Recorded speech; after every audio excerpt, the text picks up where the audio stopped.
The morning sun filtered through the dusty windows of the small apartment as Sarah Jenkins hurried to get her two daughters ready for school. At 8 years old, Emma was the older sister, her dark hair always tangled from restless sleep. 6-year-old Lily followed her sister everywhere, her bright blue eyes often filled with worry that seemed too heavy for such a young face. Sarah had been struggling as a single mother for 3 years now, ever since her husband left without warning. The bills kept piling up, and her job at the local diner barely covered rent and groceries. Most days, she felt like she was drowning, trying to keep her head above water while protecting her girls from the harsh reality of their situation. The apartment they called home was far from perfect. The wallpaper peeled in corners, the heating barely worked in winter, and sometimes Sarah could hear the neighbors arguing through the thin walls. But it was theirs, and she was determined to make it work somehow. Emma and Lily had learned to be quiet in the mornings. They knew Mommy got upset when they made too much noise, especially when she had one of her bad headaches. The girls would whisper to each other, sharing secret glances when Sarah would slam cabinet doors or mutter under her breath about how hard everything was. School was their escape. Both girls loved their teachers and felt safe in their classrooms. Emma excelled in reading, often losing herself in storybooks during recess instead of playing with other children. Lily was artistic, always drawing pictures of families with bright smiles and houses with flower gardens. Their teachers noticed how well-behaved they were, almost too well-behaved for children their age. Mrs. Rodriguez, Emma's third-grade teacher, had been working with children for over 15 years. She had developed an instinct for spotting when something wasn't quite right at home. Emma was always clean and had her homework done, but there was something in her eyes that troubled the experienced teacher. The little girl seemed to carry the weight of the world on her small shoulders. One afternoon, while the other children played outside, Emma stayed behind to help organize books. Mrs. Rodriguez noticed the girl's hands shaking slightly as she stacked the reading materials. "Emma, honey, is everything okay at home?" Mrs. Rodriguez asked gently, kneeling down to the child's level. Emma's eyes darted around the classroom before she whispered, "We have to be very good or Mommy gets upset. She says if we're bad, she might have to take us somewhere far away where we can't come back." The teacher felt a chill run down her spine. She had heard concerning things from children before, but something about Emma's tone made her pay closer attention. "What do you mean by take you somewhere, sweetie?" Emma looked toward the classroom door, making sure no one else could hear. "Mommy says there are places for bad children who don't listen. Places where children go and never see their families again. She says if we make her too tired or too sad, she might have to call the people who take children away." Mrs. Rodriguez maintained her calm exterior while her heart raced. She knew she needed to handle this situation carefully. "Emma, you and Lily are good girls. You know that, right?" The little girl nodded but didn't look convinced. "Sometimes Lily cries at night and I have to make her stop because Mommy needs her sleep. If Mommy doesn't sleep, she gets really mad the next day." Meanwhile, in the kindergarten classroom down the hall, Lily was having her own conversation with Ms. Thompson, her teacher. The young woman had noticed that Lily often drew pictures of children hiding or looking scared.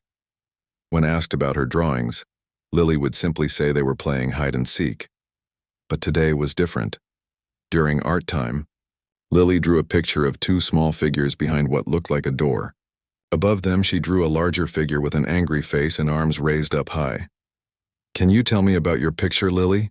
Ms. Thompson asked, sitting beside the quiet girl. Lily pointed to the small figures.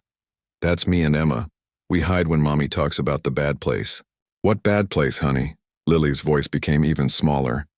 "The place where children go when their mommies don't want them anymore. Mommy says if we're too much trouble, she'll have to call the people and they'll take us there. She says once children go there, they never come home." Ms. Thompson felt her stomach drop. She exchanged a meaningful look with the classroom aide who had overheard the conversation. Both women knew they needed to document this immediately and contact the appropriate authorities. The rest of the school day passed normally on the surface, but both teachers were deeply troubled by what they had heard. During their lunch break, Mrs. Rodriguez and Ms. Thompson met to compare notes about the sisters. "It's not just what they're saying," Mrs. Rodriguez explained to her colleague. "It's how they're saying it. These girls are genuinely terrified that their mother will abandon them. Miss Thompson nodded gravely. Lily draws the same themes over and over. Children hiding, people looking angry, and always these small figures that look scared. I've been teaching for 5 years and I've never seen anything quite like this. Both teachers knew that sometimes parents use threats as discipline, but this seemed different. The girls weren't describing punishment or consequences for misbehavior. They were describing a constant fear of abandonment, a threat that hung over their heads every day. As the final bell rang and children began boarding buses or walking home with parents, Emma and Lily waited together by the school entrance. They always waited until most other children had left before walking home together. Emma held Lily's hand tightly, and both girls walked slowly as if they weren't eager to reach their destination. Mrs. Rodriguez watched them from her classroom window, noting how the sisters seemed to comfort each other even during the simple act of walking home. She had already made the decision to contact the school counselor first thing the next morning. Something was very wrong in the Jenkins household, and these 2 little girls needed help. That evening, Emma helped Lily with her bath, while Sarah worked a double shift at the diner. The girls had learned to take care of many things themselves, including getting ready for bed. As they brushed their teeth together, Emma caught Lily's eye in the bathroom mirror. "Remember what we talked about," Emma whispered. "We have to be extra good. We can't let Mommy get too tired or too sad." Lily nodded solemnly, understanding that their entire world depended on being perfect children who never caused problems. Neither girl realized that their innocent words at school had set in motion a series of events that would change their lives forever. The teachers' concerns were valid, and soon, trained professionals would need to determine whether these little girls were safe in their current home, or if intervention was necessary to protect them from psychological harm. The next morning arrived with an unexpected phone call to the Jenkins household. Sarah had just finished her 3rd cup of coffee when the phone rang, jolting her from her tired thoughts about the bills scattered across the kitchen table. "Miss Jenkins, this is Principal Martinez from Oakwood Elementary. We need to schedule a meeting with you regarding Emma and Lily." Sarah's heart immediately began racing. Had the girls done something wrong? Were they in trouble? The familiar panic that lived just beneath the surface of her daily existence began to bubble up. What happened? "Are my daughters okay?" Sarah asked, gripping the phone tighter. "The girls are fine physically," Principal Martinez assured her. "However, some concerns have been brought to our attention that we need to discuss. Could you come in this afternoon?"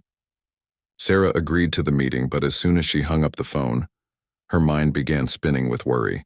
She couldn't afford to lose her job by taking time off, but she also couldn't ignore a call from the school. The girls had always been so well behaved. What could possibly be wrong? At the school, Mrs. Rodriguez and Miss Thompson had spent the morning meeting with Principal Martinez and the school counselor, Mrs. Chen. They carefully documented everything the girls had said, noting the patterns in their behavior and artwork. Both children seemed to be living under the constant threat of abandonment, Mrs. Chen observed after reviewing the teacher's notes. This kind of psychological pressure can cause lasting damage to a child's development. Principal Martinez nodded gravely. "We need to approach this situation carefully. The mother may not realize how her words are affecting the children, or there may be more serious issues at play." When Sarah arrived at the school that afternoon, she felt like every eye was on her. She had changed clothes 3 times, wanting to look like a responsible parent, but nothing felt right. Her hands shook slightly as she walked into the principal's office. The meeting room felt intimidating with 4 adults waiting for her. Principal Martinez made introductions and invited Sarah to sit down. The atmosphere was professional but tense. "Ms. Jenkins, we've asked you here because both Emma and Lily have made some statements that concern us," Mrs. Chen began gently. "They've mentioned being afraid that you might send them away if they misbehave." Sarah felt her face flush with embarrassment and confusion. "I would never send my girls away. They're everything to me." Mrs. Rodriguez leaned forward slightly. "Emma told me that you've explained to them about places where bad children go and never come back." She seemed genuinely frightened about this. Sarah started, then stopped. She remembered the conversations she'd had with the girls when she was overwhelmed and exhausted. In her darkest moments, when the stress felt unbearable, she had said things about how difficult it was to be a single mother. She had mentioned how some children end up in foster care when their parents can't handle them anymore. I was just trying to help them understand how important it is to behave, Sarah said quietly. I never meant to scare them. Ms. Thompson showed Sarah some of Lily's drawings. Your daughter consistently draws pictures of children hiding and looking frightened. When we ask her about them, she mentions the bad place where children go. Sarah stared at the drawings, seeing her daughter's fear translated into crayon marks on paper. She hadn't realized that her words during stressful moments had created such deep anxiety in her children. I work 2 jobs just to keep us afloat, Sarah explained, tears beginning to form in her eyes. Some days I'm so tired and overwhelmed that I don't know what to say when they're being difficult.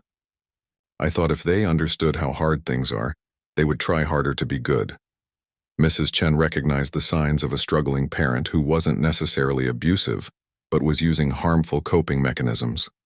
Ms. Jenkins, we understand that being a single parent is incredibly difficult. However, threatening children with abandonment, even unintentionally, can cause serious emotional damage. The conversation continued for nearly an hour.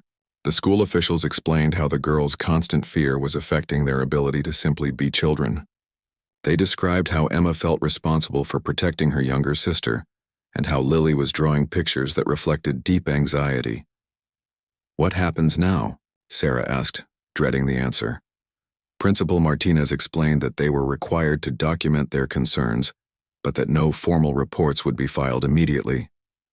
Instead, they wanted to work with Sarah to create a support plan for the family. We'd like to connect you with family counseling services, Mrs. Chen suggested. There are also parenting support groups for single mothers that might help you develop better stress management techniques. Sarah felt a mixture of relief and shame. She was grateful that her daughters weren't being taken away, but she was devastated to learn that her words had caused them such fear. That evening, Sarah sat both girls down for a conversation she should have had months ago. She looked at their young faces, seeing the worry they tried to hide behind their attempts to be perfect children. Emma, Lily, Mommy needs to talk to you about something very important, Sarah began, choosing her words carefully. Both girls sat perfectly still, hands folded in their laps, waiting to hear what they had done wrong. First, I need you to know that I will never ever send you away. You are my daughters, and I love you more than anything in the world. Nothing you could do would ever make me stop wanting you. Emma's eyes widened slightly. But you said there are places for bad children. I was wrong to say that, Sarah admitted. Sometimes when Mommy gets very tired and worried about money and work, I say things that I don't really mean. I was scared about how hard everything is, and I accidentally made you scared too. Lily spoke up in her small voice. Are we too much trouble? Sarah's heart broke hearing the question. She pulled both girls into her arms, holding them close. No, sweethearts. You are not too much trouble. You are the best parts of my life. Mommy just needs to learn better ways to handle her worries without making you worry too. The conversation marked the beginning of significant changes in the Jenkins household. Sarah committed to attending the counseling sessions the school had recommended. She also joined a support group for single mothers, where she learned that many other parents struggled with similar challenges. Over the following weeks, the girls began to relax slightly. They still tried to be good children, but slowly they started acting more like typical kids their age. Emma began playing with classmates during recess instead of always helping teachers. Lily's drawings started including more colorful, happy themes. However, the road to healing would not be simple. Years of living under the threat of abandonment had created deep patterns of fear and anxiety in both children. The family would need continued support and professional guidance to fully address the emotional damage that had been done. The school continued to monitor the situation closely, maintaining regular communication with Sarah about the girls' progress. Mrs. Rodriguez and Ms. Thompson both noticed positive changes in their students, but remained vigilant for any signs that the old patterns might return. 3 weeks after the school meeting, Sarah Jenkins found herself sitting in a circle with 7 other single mothers in the basement of the community center. The support group met every Tuesday evening, and Sarah had been attending religiously since Principal Martinez had given her the information. The group facilitator, Dr. Patricia Williams, was a licensed social worker who specialized in family dynamics. She had kind eyes behind wire-rimmed glasses and a gentle way of helping parents recognize harmful patterns without making them feel like failures. Tonight, let's talk about the language we use with our children when we're stressed, Dr. Williams suggested to the group. Sarah, would you like to share what brought you here? Sarah took a deep breath. Over the past few weeks, she had learned that hiding her struggles only made them worse. I told my daughters that if they were too much trouble, I might have to send them to a place for bad children. I didn't realize I was terrorizing them. Murmurs of understanding rippled through the group. Maria, a mother of 3, nodded sympathetically. I told my son that if he didn't behave, I'd give him away to strangers. I thought it would make him listen better. We say these things when we feel powerless, Dr. Williams explained. But children can't understand that we're expressing our own fears. They take our words literally and carry that fear with them constantly. As the weeks passed, Sarah began to understand how her own childhood had influenced her parenting. Her parents had used similar threats when she misbehaved, and she had simply repeated the pattern without thinking about its impact. Meanwhile, at school, Emma and Lily were slowly beginning to show their true personalities. Mrs. Rodriguez noticed that Emma had started raising her hand more often in class, no longer afraid that asking questions might be seen as troublesome behavior. One afternoon, Emma approached her teacher with unusual excitement. Mrs. Rodriguez, I wrote a story about a brave princess. Would you like to read it? This was the first time Emma had voluntarily shared creative work that wasn't assigned. Mrs. Rodriguez read the story about a princess who protected her younger sister from dragons and always found ways to solve problems without anyone getting hurt. This is wonderful. Emma, your princess sounds very brave and smart. Emma beamed with pride. She's like me, but she doesn't have to worry about making anyone upset. She just helps people. In the kindergarten classroom, Lily was showing similar signs of growth. Her artwork had begun to include more vibrant colors and happy themes.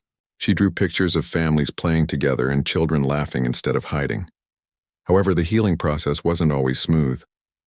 Some evenings, when Sarah came home exhausted from work, she could feel the old patterns trying to resurface. The difference now was that she had tools to recognize these moments and respond differently. One particularly stressful evening, Sarah discovered that the girls had accidentally broken her favorite coffee mug while trying to surprise her with breakfast in bed. In the past, this might have triggered a lecture about being more careful and references to how hard she worked to afford nice things. Instead, Sarah took 3 deep breaths, a technique she had learned in group therapy. Oh no, my mug broke, she said calmly. Are you two okay? Did anyone get hurt? Emma and Lily looked surprised by her calm reaction. They had been bracing themselves for anger and disappointment. We're sorry, Mommy, Lily said quietly. We wanted to make you happy. You did make me happy, Sarah replied, kneeling down to their level. You were being thoughtful and kind. The mug was just a thing, but you two are my treasures. Let's clean this up together, and then you can tell me about your surprise. This interaction represented a major breakthrough for the family. The girls began to relax more, realizing that mistakes didn't lead to threats or angry lectures about being burdens. The school counselor, Mrs. Chen, had been meeting with both girls individually to help them process their experiences. During one session with Emma, she used art therapy to help the 8-year-old express her feelings. Can you draw a picture of how you felt before we talked to your mommy? Mrs. Chen asked. Emma drew a picture of herself carrying a heavy backpack filled with what looked like rocks. I felt like I had to carry all the worry so Lily wouldn't be scared. And how do you feel now? Emma's second drawing showed herself and Lily playing on a playground, while their mother watched from a nearby bench with a smile. I feel like I can be a kid again. Lily's progress was equally encouraging. During her sessions with Mrs. Chen, she had begun talking about her dreams and interests beyond just trying to be good. I want to learn to paint real pictures, Lily told the counselor. Not just with crayons, but with brushes in all different colors. That sounds wonderful. Have you told your mommy about this? Lily nodded enthusiastically. She said we could look for art classes when she gets her next paycheck. She says we can do things that make us happy now. The transformation in the Jenkins household was gradual, but undeniable. Sarah had learned to communicate her stress and exhaustion without making her daughters feel responsible for fixing adult problems.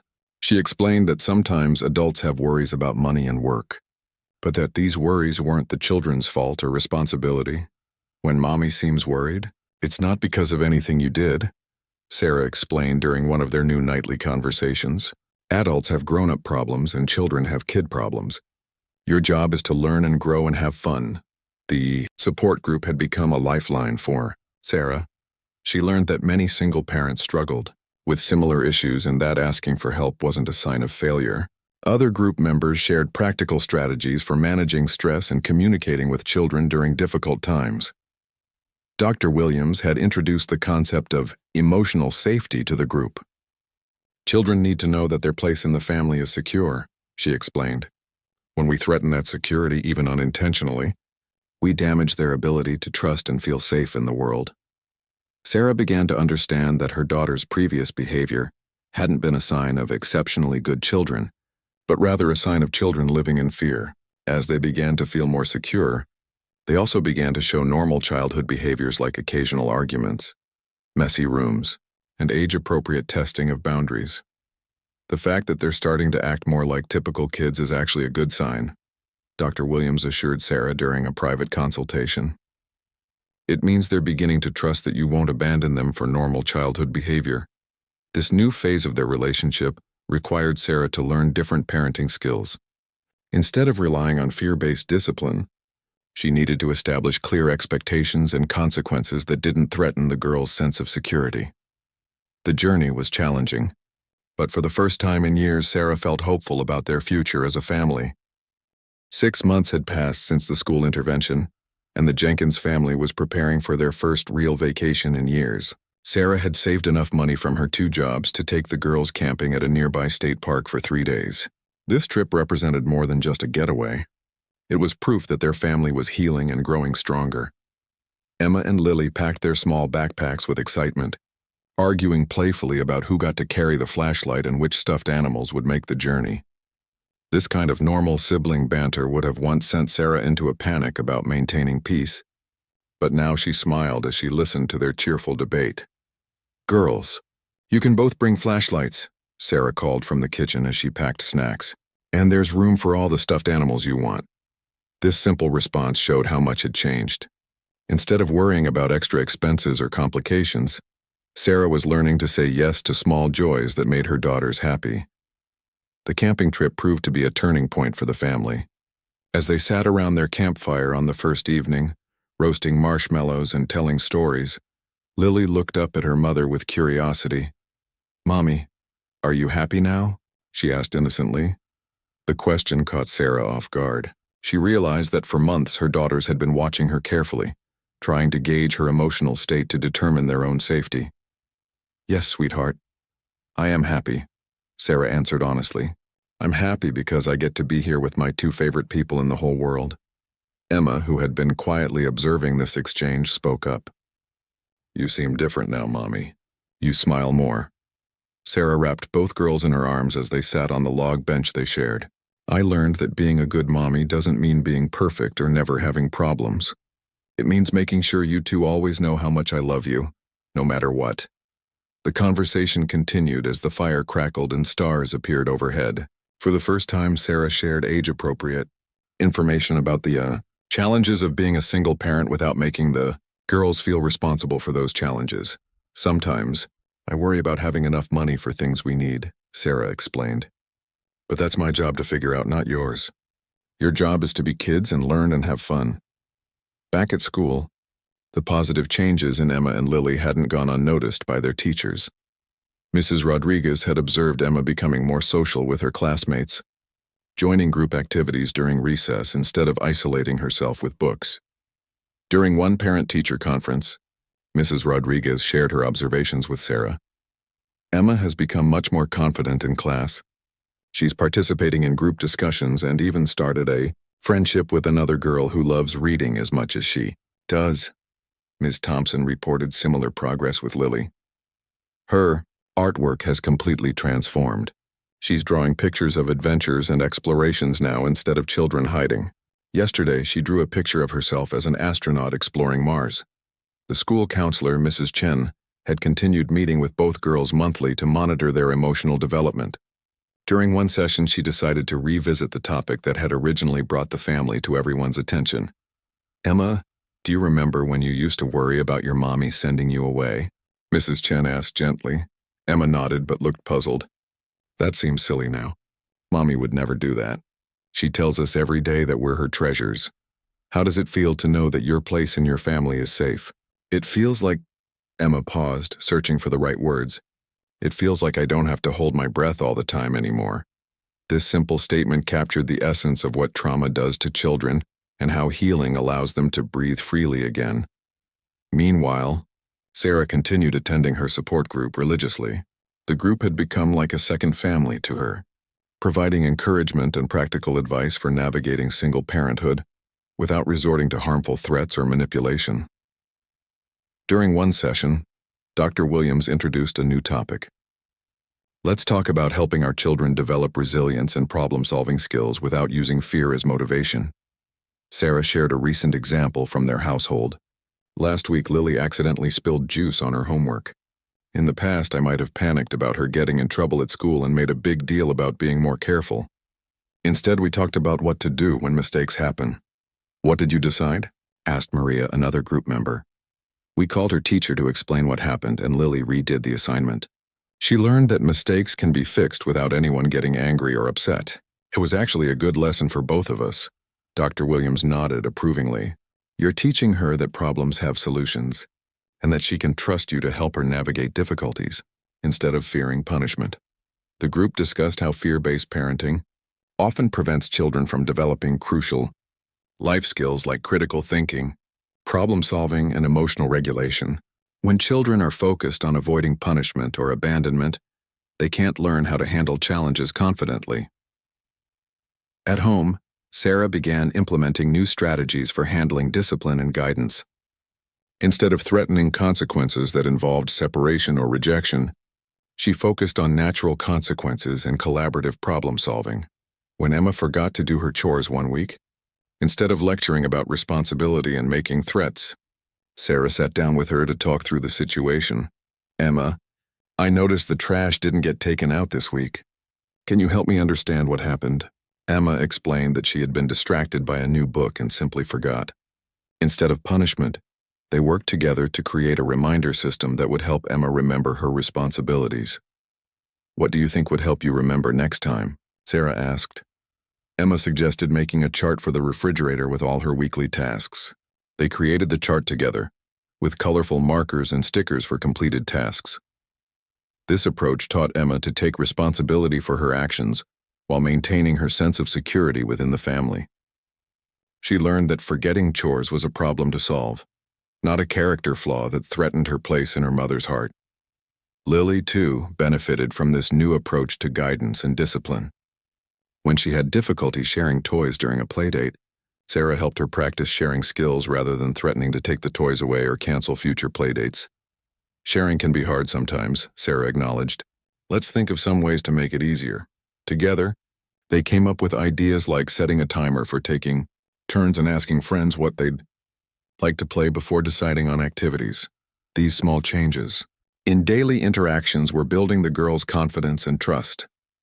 They were learning that their mother was a source of support and guidance, rather than a potential threat to their security. The transformation was also affecting Sarah's relationship with herself. She began to see that she was capable of being the mother she wanted to be, even during stressful times. The guilt and fear that had driven her harsh words were slowly being replaced by confidence and intentional parenting choices. Dr. Williams often reminded the support group that healing family relationships takes time and patience. You're not just changing behaviors, she explained. You're rewiring neural pathways that were formed during times of stress and fear. Be patient with yourselves and your children as everyone learns new ways of being together. A year after the initial school intervention, the Jenkins family faced their first major test of the new patterns they had worked so hard to establish. Sarah lost her evening job at the diner when the restaurant closed due to financial problems. The familiar panic of financial uncertainty threatened to bring back all the old behaviors and fears. Standing in her kitchen with the termination letter in her hands, Sarah felt the weight of single parenthood crushing down on her again. The rent was due in 2 weeks, and her remaining job at the grocery store didn't pay enough to cover all their expenses. Her first instinct was to gather the girls and explain how much trouble they were in, how they would need to be extra good while she figured things out. But then she remembered Dr. Williams's voice from group therapy. Children don't need to carry adult worries. They need to know that adults are handling adult problems. Instead of calling the girls into the kitchen for a crisis meeting, Sarah took several deep breaths and made a plan. She would talk to her boss about picking up extra hours, look into temporary assistance programs, and perhaps take on some freelance cleaning work she had heard about from her support group. Only after she had a concrete plan would she explain the situation to Emma and Lily in an age-appropriate way. That evening, after the girls had finished their homework and were settled in the living room with art supplies, Sarah sat down with them for a calm conversation. "Girls, I need to tell you about something that's happening with our family," she began, her voice steady and reassuring. "The restaurant where I worked in the evenings had to close, so I won't be working there anymore." Emma's eyes immediately widened with concern. Old habits of worry surfaced quickly. "Are we in trouble? Do we have to move?" Sarah reached over and took both girls' hands. "We're not in trouble, sweetheart. This is a grown-up problem and I'm working on grown-up solutions. I'm going to find another job, and until then we might need to be a little more careful about spending money on extra things." "What does that mean?" Lily asked quietly. "It means we might eat more dinners at home instead of sometimes ordering pizza. We might go to the library instead of buying new books for a while. But our home is safe, our family is safe, and we're going to be okay." Emma studied her mother's face carefully, looking for signs of the old desperation and panic. Instead, she saw determination and calm confidence. "Can we help somehow?" Emma asked. Sarah smiled at her daughter's desire to contribute. "You can help by continuing to be the wonderful girls you already are. And maybe we can think of some fun, free activities we can do together while I'm looking for a new job." This conversation marked a significant milestone in their healing journey. Sarah had managed to communicate a real adult problem without transferring the emotional burden to her children. The girls felt informed and included without feeling responsible for fixing the situation. Over the following weeks, the family's new communication patterns proved their strength. When Sarah felt stressed about job interviews and financial pressure, she talked through her feelings with her support group rather than expressing them as threats to her daughters. Emma and Lily, meanwhile, showed remarkable resilience. Instead of reverting to their old hypervigilant behavior, they continued to act like normal children. Emma helped Lily with her reading practice, and Lily shared her crayons without being asked. They had internalized the security Sarah had worked so hard to provide. Mrs. Rodriguez and Ms. Thompson continued to monitor the girls' well-being during this stressful period. Both teachers were impressed by how the children handled the family's temporary financial difficulty. Emma told me that her mom is looking for a new job, but she said it like she was sharing news, not like she was carrying a heavy burden. Mrs. Rodriguez reported to Mrs. Chen during their monthly check-in meeting. "That's a remarkable change from the child who used to feel responsible for managing her mother's emotional state," Mrs. Chen observed. The school's support remained crucial during this challenging time. When Sarah had to miss Emma's class presentation because of a job interview, Mrs. Rodriguez made sure to record it so Sarah could watch later. These small gestures of understanding helped maintain the family's stability during a period of transition. 3 weeks into Sarah's job search, an unexpected opportunity arose. Maria from the support group mentioned that her workplace, a medical office, was looking for someone to manage their filing and appointment scheduling. The job would provide health insurance benefits in addition to a decent salary. Sarah interviewed for the position and got the job. But more importantly, she handled the entire process without creating anxiety for her daughters. They knew she was looking for work. They celebrated when she got interviews, and they cheered when she received the job offer. The night Sarah got the new job, the family had their own little celebration. They ordered pizza and watched a movie together, something that had become a special tradition for marking good news. "I'm proud of us," Sarah told the girls as they cuddled on the couch. "We faced a challenge and we handled it as a team. You found a solution, just like you always do," Emma said with newfound confidence in her mother's abilities. Lily added, "And we got to help by being good helpers and not worrying too much." These simple statements showed how much the family dynamics had changed. The girls had learned to trust their mother's capability to handle adult problems, and Sarah had learned to maintain her role as the adult who protects and provides for her children. Dr. Williams was particularly pleased when Sarah shared this success story with the support group. "You've just navigated a major stressor without falling back into old patterns," she pointed out. "That's real evidence of how much you've all grown. The experience had taught the family that they could weather difficulties without sacrificing the emotional safety they had worked so hard to build. Sarah's new job came with better hours, allowing her to spend more time with the girls while still providing financial stability. As the family settled into their new routine with Sarah's better job, they discovered benefits beyond just financial stability. Sarah's improved work schedule meant she could attend school events, help with homework in the evenings, and have real conversations with her daughters instead of rushed interactions between jobs. The girls began to flourish in ways that surprised everyone, including Sarah herself.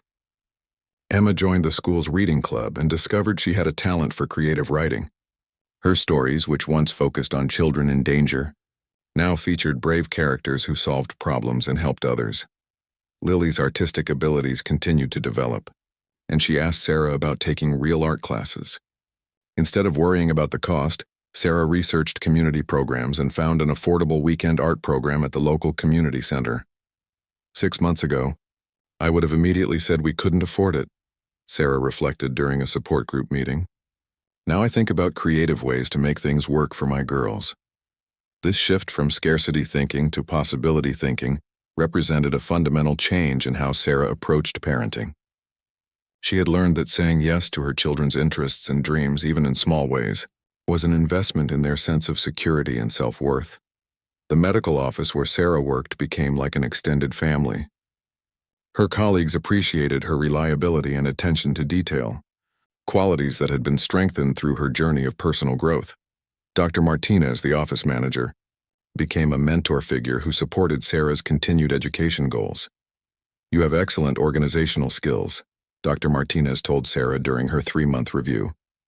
"Have you ever considered training for medical office administration? We could help you get certified." This opportunity opened up new possibilities for Sarah's future. For the first time in years, she began to think beyond just surviving day to day. She started to imagine a career path that could provide even better stability for her family. The girls noticed their mother's increased confidence and optimism. Emma commented one evening, "Mommy, you seem excited about work now instead of tired all the time." Sarah realized that her emotional state had a direct impact on her daughter's sense of security. When she felt hopeful about the future, they felt safe to dream and explore their own interests. Mrs. Chen, the school counselor, conducted her final formal evaluation of Emma and Lily that spring. Both girls had made remarkable progress in their emotional development and academic performance. "Emma has become a leader in her classroom," Mrs. Chen reported to Sarah. "She helps other students with reading and shows genuine empathy for children who are struggling. That's a sign of a child who feels secure enough to focus on others' needs." Lily's evaluation was equally positive. She's developed age-appropriate independence and creativity. Her drawings now show children engaged in adventures and explorations rather than hiding or looking fearful. The transformation was so complete that new teachers who met the girls that year would never have guessed they had once lived in constant fear of abandonment. They appeared to be confident, secure children with a strong relationship with their mother. The support group that had been so crucial to Sarah's journey began to evolve as well. She found herself in the role of mentor to newer members who were just beginning to recognize harmful patterns in their own families. "The most important thing I learned," Sarah shared with a new group member, "is that our children need to feel safe in their relationship with us before they can learn anything else. When they're constantly worried about losing our love, they can't focus on being kids." Dr. Williams noted that Sarah had become one of the group's most valuable contributors. "You've moved from survival mode to thriving mode," she observed, "and you're helping other parents see that transformation is possible." As the school year ended, Emma and Lily had both achieved academic success that reflected their emotional growth. Emma received recognition for her improvement in reading comprehension and creative writing. Lily was selected to display her artwork in the school's spring art show. These achievements represented more than academic success. They showed that children who feel emotionally safe are free to develop their talents and pursue their interest without the burden of constant anxiety about their family's stability. 2 years had passed since that first frightening phone call from Principal Martinez, and the Jenkins family was preparing for another milestone. Emma was graduating from elementary school and moving on to middle school, while Lily was finishing first grade with flying colors. The transformation in their family had been so complete that Sarah sometimes had to remind herself of how dark their early days had been. The graduation ceremony was held in the school gymnasium, decorated with colorful banners and filled with proud families. Sarah sat in the audience, watching Emma walk across the stage to receive her certificate, and felt overwhelmed with pride and gratitude. Mrs. Rodriguez, who had been Emma's champion throughout this journey, made a point of speaking with Sarah after the ceremony. "I want you to know how remarkable this transformation has been," she said, tears in her eyes. "Emma has grown into such a confident, compassionate young girl. You should be very proud of the work you've done as a family." Emma's graduation speech, which she had been selected to give as the student representative, focused on the theme of growing through challenges. Though she didn't share specific details about her family's struggles, her words reflected the wisdom she had gained through their healing process. "Sometimes the hardest times teach us the most important lessons," Emma told her classmates and their families. "I learned that families can grow stronger when they face problems together, and that asking for help is brave, not weak." Sarah felt a lump in her throat as she listened to her daughter's mature perspective on adversity and growth. Emma had developed resilience and emotional intelligence that would serve her well. Throughout her life, the summer between elementary and middle school brought new opportunities for the family to test their strengthened bonds. Sarah had saved enough money to send both girls to day camp, something that would have been impossible during their earlier financial struggles. But more importantly, Sarah had learned to view challenges as opportunities for growth, rather than threats to their stability. When Lily came home from camp crying because another child had said her artwork was weird, Sarah's response demonstrated how much her parenting approach had evolved. Instead of minimizing Lily's feelings or launching into a lecture about how art is subjective, Sarah sat down with her daughter to really listen and validate her emotions. "That must have hurt your feelings," Sarah said, pulling Lily onto her lap. "Tell me more about what happened." Lily explained that she had drawn a picture of a family of elephants having a tea party, and another camper had laughed at it. Sarah listened without immediately trying to fix the situation or explain away Lily's hurt. "You know what I think?" Sarah said after Lily had finished sharing. "I think your elephant tea party sounds absolutely delightful. Art is about expressing your imagination, and your imagination is wonderful."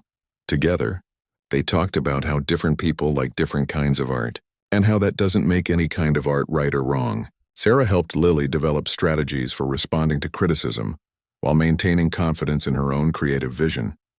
"The next time someone says something unkind about your art, what could you say?" Sarah asked. Lily thought for a moment. "I could say, I like my art, and that's what matters most." "That's perfect, sweetheart. And remember, you can always talk to me about anything that makes you feel sad or confused." This conversation showed how Sarah had learned to be a safe harbor for her daughter's emotions rather than someone who added to their worries. She was teaching them to navigate social challenges while maintaining their sense of self-worth. As Emma prepared for middle school, new anxieties emerged that were typical for her age group. She worried about finding her classes, making new friends, and keeping up with more challenging academic work. Sarah recognized these as normal developmental concerns rather than signs of deeper insecurity. "It's okay to feel nervous about starting middle school," Sarah assured Emma during one of their evening conversations. "Most kids feel that way. It means you care about doing well." Together, they visited the middle school campus before the year started, located Emma's classrooms, and talked through strategies for managing the increased responsibility that comes with changing classes. Sarah had learned to distinguish between normal childhood anxieties and the deeper fears that had once plagued her daughters. Emma's concerns about middle school were healthy signs of a child who was engaged with her life and invested in her success. The support group that had been so instrumental in their transformation continued to be an important part of Sarah's life. She had become a co-facilitator, working alongside Dr. Williams to help other struggling families. During one particularly meaningful session, Sarah shared her family's story with a new member who was struggling with similar issues. 2 years ago, my daughters were so afraid I would abandon them that they barely spoke above a whisper, Sarah explained. They drew pictures of children hiding and lived in constant fear of making me upset. The new group member, Janet, looked skeptical. How did you change something that serious? My kids seem so damaged by the things I've said. Sarah understood that skepticism because she had felt the same way when she first joined the group. It took time, patience, and a lot of support. But children are incredibly resilient when they feel safe. The fact that you're here, recognizing the problem and wanting to change, is the first step. Dr. Williams added, Sarah's family is proof that with consistent effort and professional support, families can heal from emotional trauma and build stronger, healthier relationships. The transformation in Sarah's role from group member to co-facilitator represented her personal growth and healing. She had moved from survival mode to a place where she could help others navigate similar challenges. As the new school year approached, both Emma and Lily showed excitement rather than anxiety about their upcoming adventures. Emma was eager to join the middle school drama club, and Lily couldn't wait to continue her art classes. Sarah watched her daughter's enthusiasm and felt a deep sense of accomplishment. She had broken the cycle of fear-based parenting that had been passed down through generations in her own family. Her daughters would grow up knowing that their place in their mother's heart was secure, regardless of their mistakes or challenges. The evening before Emma's first day of middle school, the family sat together on the front porch, watching the sunset and talking about their hopes for the new year. I'm proud of how brave you're being about this big change, Sarah told Emma. I learned from you, Mommy, Emma replied. You showed me that we can handle hard things when we work together. This simple exchange captured the essence of their transformation. Instead of children living in fear of disappointing their parent, they had become a family that faced challenges with mutual support and confidence in their unbreakable bond. 5 years after those first terrifying words were spoken at Oakwood Elementary, the Jenkins family had evolved into something Sarah could never have imagined during their darkest days. Emma was now thriving in her second year of middle school, serving as a peer mediator and maintaining honor roll status. Lily, in third grade, had become known throughout the school for her kindness and artistic talent. The transformation was so complete that when Mrs. Rodriguez retired from teaching, she specifically requested that Sarah and the girls attend her retirement party. During her farewell speech, the veteran teacher shared how the Jenkins family had taught her an important lesson about the power of intervention and support. Sometimes our role as educators extends beyond academic instruction, Mrs. Rodriguez told the gathered crowd of colleagues, students, and families. 5 years ago, I met a family that was struggling, and watching their journey has reminded me why I became a teacher in the first place. Sarah felt tears in her eyes as her former teacher continued. That family showed me that with the right support, love, and determination, people can completely transform their lives. They went from a place of fear to a place of joy, and they've become one of the most beautiful examples of resilience I've ever witnessed. After the ceremony, Mrs. Rodriguez pulled Sarah aside for a private conversation. I need you to know something, she said quietly. In 30 years of teaching, I've seen many interventions. Some work, some don't. Yours worked because you were willing to do the hard work of changing yourself first. Sarah hugged her daughter's former teacher, understanding how crucial that first conversation had been to their family's healing. You saved us by caring enough to speak up. We'll never forget that. Emma, now 13, had developed into a confident young woman who used her experiences to help other students. As a peer mediator, she often worked with younger children who were struggling with family transitions or emotional challenges. During one mediation session, Emma helped resolve a conflict between 2 third graders who were arguing about sharing art supplies. Her approach reflected the emotional intelligence she had developed through her own family's journey. It sounds like you're both feeling frustrated, Emma told the younger children. When I feel that way, I try to remember that we can solve problems by talking about them instead of getting angry.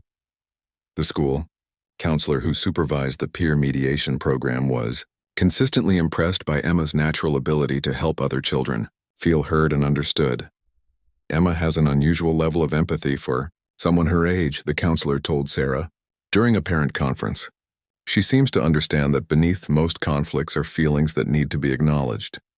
Lily had channeled her artistic talents into community service projects. She regularly created cards and small artwork pieces for the local nursing home, and her drawings had been featured in the town's annual children's art exhibition. More importantly, Lily had developed a strong sense of security that allowed her to take healthy risks and try new activities. She had joined the school choir, tried out for the soccer team, and even performed in the spring talent show. Sarah watched her daughter's confidence and social engagement with wonder. These were not the same children who had once whispered fears about being sent away for misbehaving. They had become young people who believed in their own worth and their ability to contribute positively to the world around them. The support group that had been so instrumental in their transformation had evolved as well. Sarah now served as the primary facilitator, having completed training in family counseling techniques. Dr. Williams had moved to a consulting role, providing supervision and guidance as Sarah took on more responsibility. The group had helped dozens of families over the years, each with their own unique challenges, but many with similar patterns of fear-based parenting and childhood anxiety. Sarah's story had become a source of hope for new members who wondered if real change was possible. During one particularly moving session, a father shared how his own childhood experiences with threatening parents had influenced his approach to discipline. Sarah listened with compassion, remembering her own moments of recognition when she first understood how her past was affecting her parenting. The beautiful thing about awareness, Sarah told the group, is that it gives us the power to choose differently. We can't change what was done to us, but we can absolutely change what we do going forward. The group had expanded to include not just single parents, but also couples, grandparents, and other caregivers who wanted to break cycles of emotional manipulation and create healthier family dynamics. Sarah often reflected on how her perspective on parenting had fundamentally changed. Instead of seeing her daughters as burdens to be managed or potential sources of disappointment, she viewed them as unique individuals to be nurtured and supported in their growth. The goal isn't to have perfect children, she would tell new group members. The goal is to create an environment where children feel safe to be imperfect, to make mistakes, and to learn from those experiences without fear of losing our love. As Emma approached high school and Lily continued to flourish in elementary school, Sarah began to think about her own future goals. She had completed her certification in medical office, administration, and was considering pursuing a degree in social work. "I want to help families professionally," she told Dr. Williams during one of their supervision meetings. "This experience changed my life, and I want to be able to provide that same support to other families who are struggling." Dr. Williams encouraged Sarah's educational goals, noting that her personal experience, combined with professional training, would make her an exceptional family counselor. The Jenkins family had become active in their community in ways they never could have imagined during their early struggles. Sarah served on the school's parent advisory committee, Emma volunteered at the local animal shelter, and Lily participated in community theater productions. Their involvement reflected a family that felt secure enough to reach beyond their own needs and contribute to the welfare of others. This outward focus was possible only because their internal foundation was strong and stable. On the 5th anniversary of that first school meeting, Sarah took her daughters out for a special dinner to celebrate how far they had come. As they sat in their favorite restaurant sharing stories and laughing together, Sarah marveled at the journey they had traveled. "Do you remember when we used to be afraid of making Mommy upset?" Lily asked innocently, as if referring to ancient history. Emma laughed. "That seems so silly now. We know Mommy loves us no matter what." Sarah smiled at her daughter's casual dismissal of their former fears. To them, their current security felt natural and permanent. They had no way of knowing how remarkable their transformation had been, or how many people their story had inspired. "I love you both more than all the stars in the sky," Sarah told her girls, using a phrase that had become their family motto. "And we love you more than all the galaxies in the universe," they responded in unison, continuing their familiar ritual. As they drove home that evening, Sarah reflected on the profound truth she had learned through their journey. Children need safety more than perfection, understanding more than compliance, and unconditional love more than conditional approval. The little girls who had once whispered fears about being taken away had grown into confident young people who knew, without question, that their place in their family was secure. Their mother's love was not something they had to earn or maintain through perfect behavior. It was simply the foundation upon which they could build their lives. The Jenkins family had not just survived their crisis, they had used it as a catalyst for creating something beautiful. Their story had become a testament to the power of intervention, support, and the human capacity for change.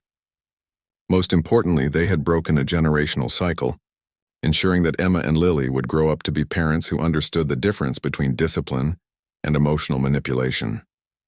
In the end, the words that had once shocked everyone had led to a transformation that surprised everyone. The family that had been held together by fear had rebuilt itself on a foundation of love, trust, and mutual respect. Their journey from darkness to light had not been easy, but it had been worth every difficult step along the way.